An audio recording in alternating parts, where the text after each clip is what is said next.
Okay, here it's about not the PR speech, as we said. Yes. Open up. Listen, voice over IP, as its name indicates, is first a technology, clearly. On this technology, you have now tools, instruments, companies that were brilliant. Skype, how many people know where Skype was created? This company, what's the origin of Skype? Sweden. Estonia. No. We have a winner here. Estonia, bravo. And you see, and you have to know that around this, in Estonia, a whole ecosystem of entrepreneurs, etc., was created. Like what happened when BlackBerry in Canada, like what happened when in Seattle. I mean, you always have these companies that are creating a whole ecosystem and bubbling ideas. And they're disruptive. I'm coming to the, I'm not avoiding your question. No, I'm not. Now, if you bring a market where the deregulation, which is the market of the UAE, it has a roadmap by the authorities. It's a progressive roadmap. You bring a disruptive phenomena from an economical point of view, because what people look Skype, they consider Skype as I'm making free calls, or almost free calls. We need to move to this. We will be moving to this when, and I can tell you, voice revenues are going to shrink. Absolutely. Are going to shrink. We are seeing this. They're becoming less and less expensive. More and more people are using. Fine, but it needs to be the right time. Okay. I understand this is an elephant in the room. I see people, I see officials sometimes, officials, asking me, why is the story of Skype? I said, you know, this is the... Okay. Again, so. I mean, in your third quarter earnings, year-on-year profit was 57.1% increase, which is a handsome number. Now, are you charging us too much? You obviously are, because this is not a healthy profit. This is a... You need the water. I need the water. I need the water. I'll take some too. Again, it's about... no. If you look at the total UAE market, the growth in revenues is not... It just happened that, and these are public numbers, that we are... Thank God this has been really a good year, and we are catching a big part of the value. That's not why we are here to debate. But you're absolutely right in something. The consideration, UAE is one of the most advanced markets in terms of broadband in the region. Yes. Probably it will be the first country in the world to be full fiber, preparing for the future with speeds. Somebody has to pay for this, these investments. We need to rationalize these investments for sure, but somebody has to pay for this, and you need to take it progressively. So if you can... Look at the prices, all of you, really, look at the prices, whether it's since 2006, since 2007, when we started until now, and tell me how is the evolution. But on the other side, the prices in Europe and the United States has collapsed even further. Even in the DIFC and in this region, I was reading an article a year ago, the pricing of telecoms here is about between 5 to 10% more expensive than the city of London in terms of broadband and so on. Yes. Is that justifiable? The market is not as mature, absolutely. 5, 10, it could be 20%.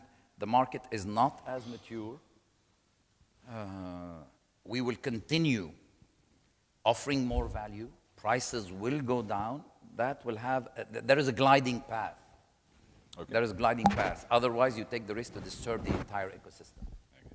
I've just lost. No, I'm very open on that. And if people want to I'm really very open. This is the exercise today. I'm not on normal zoological territory that we are in, you know, the press conferences, the question. Yes. So I'm...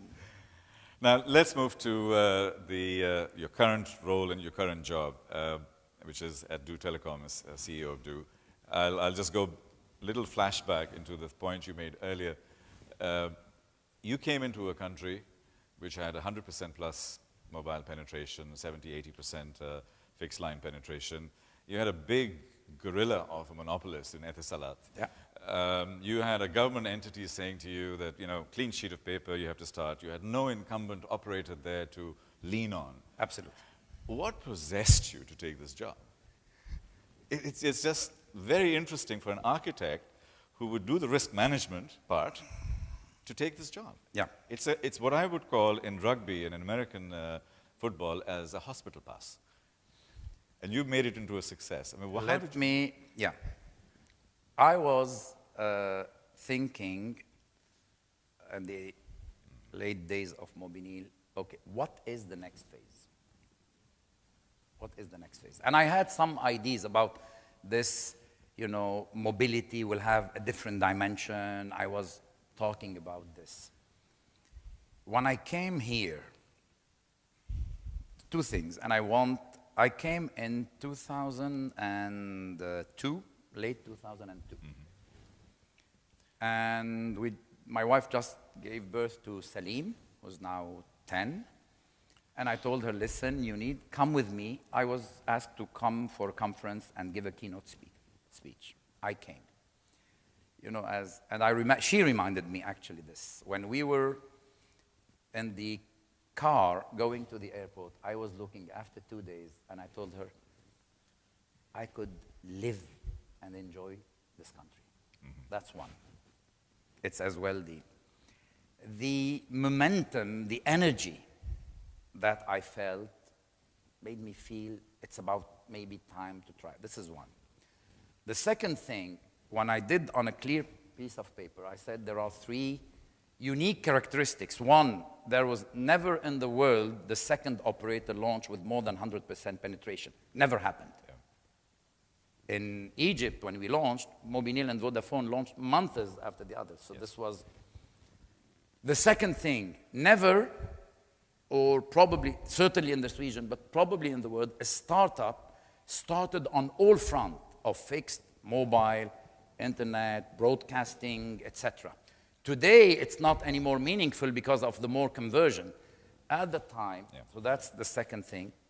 The third thing, there was not any operator, startup in the Middle East who launched without the backup of an existing operator.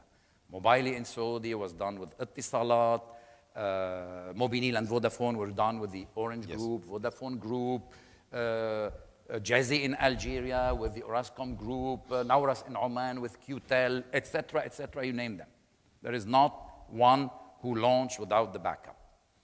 And I said there is a way of transforming each of these challenges into a plus, an advantage. Right.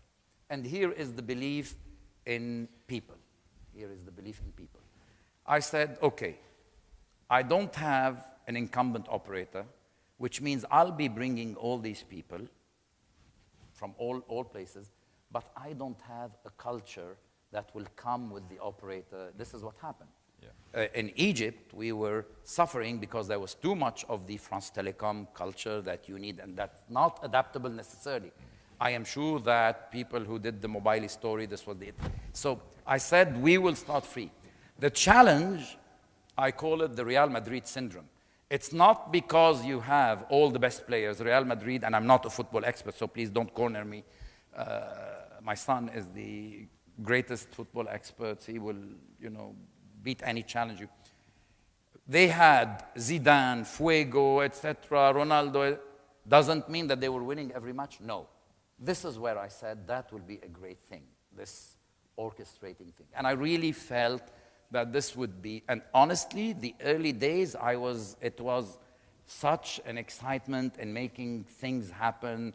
Still, people remember, there is always a spirit in a startup.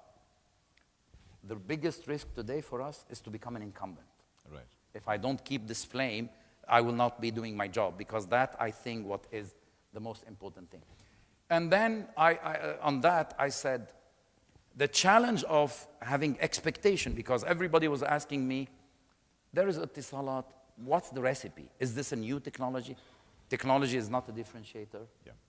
Pricing will be, but you have to be clever in doing this, because pricing is not a sustainable differentiator. I'm fighting against, a very respectable and large company, they can go in this game. So we came, and these are embedded in our brand value, the surprising part. Yes. First time where people saw a campaign on, first time that they saw the brand existing, they saw it with an animation movie, Frige, related to the UAE. People said, is this a telecom company? Then they saw a campaign with water saying, this is the way we see communication. May I interrupt you there, because I think you've come into that. Let me share we were going to talk about, just one second, building a mega brand, and you've already started that. And the idea was to really share with the audience, how do you build a mega brand in 5 years? I mean, Facebook is a mega brand, Emirates has become a mega brand. How did Do actually achieve that? And we'd like to see it from your eyes and your narrative, how we did that. So if you see that, the first was launching as water. What has telecoms got to do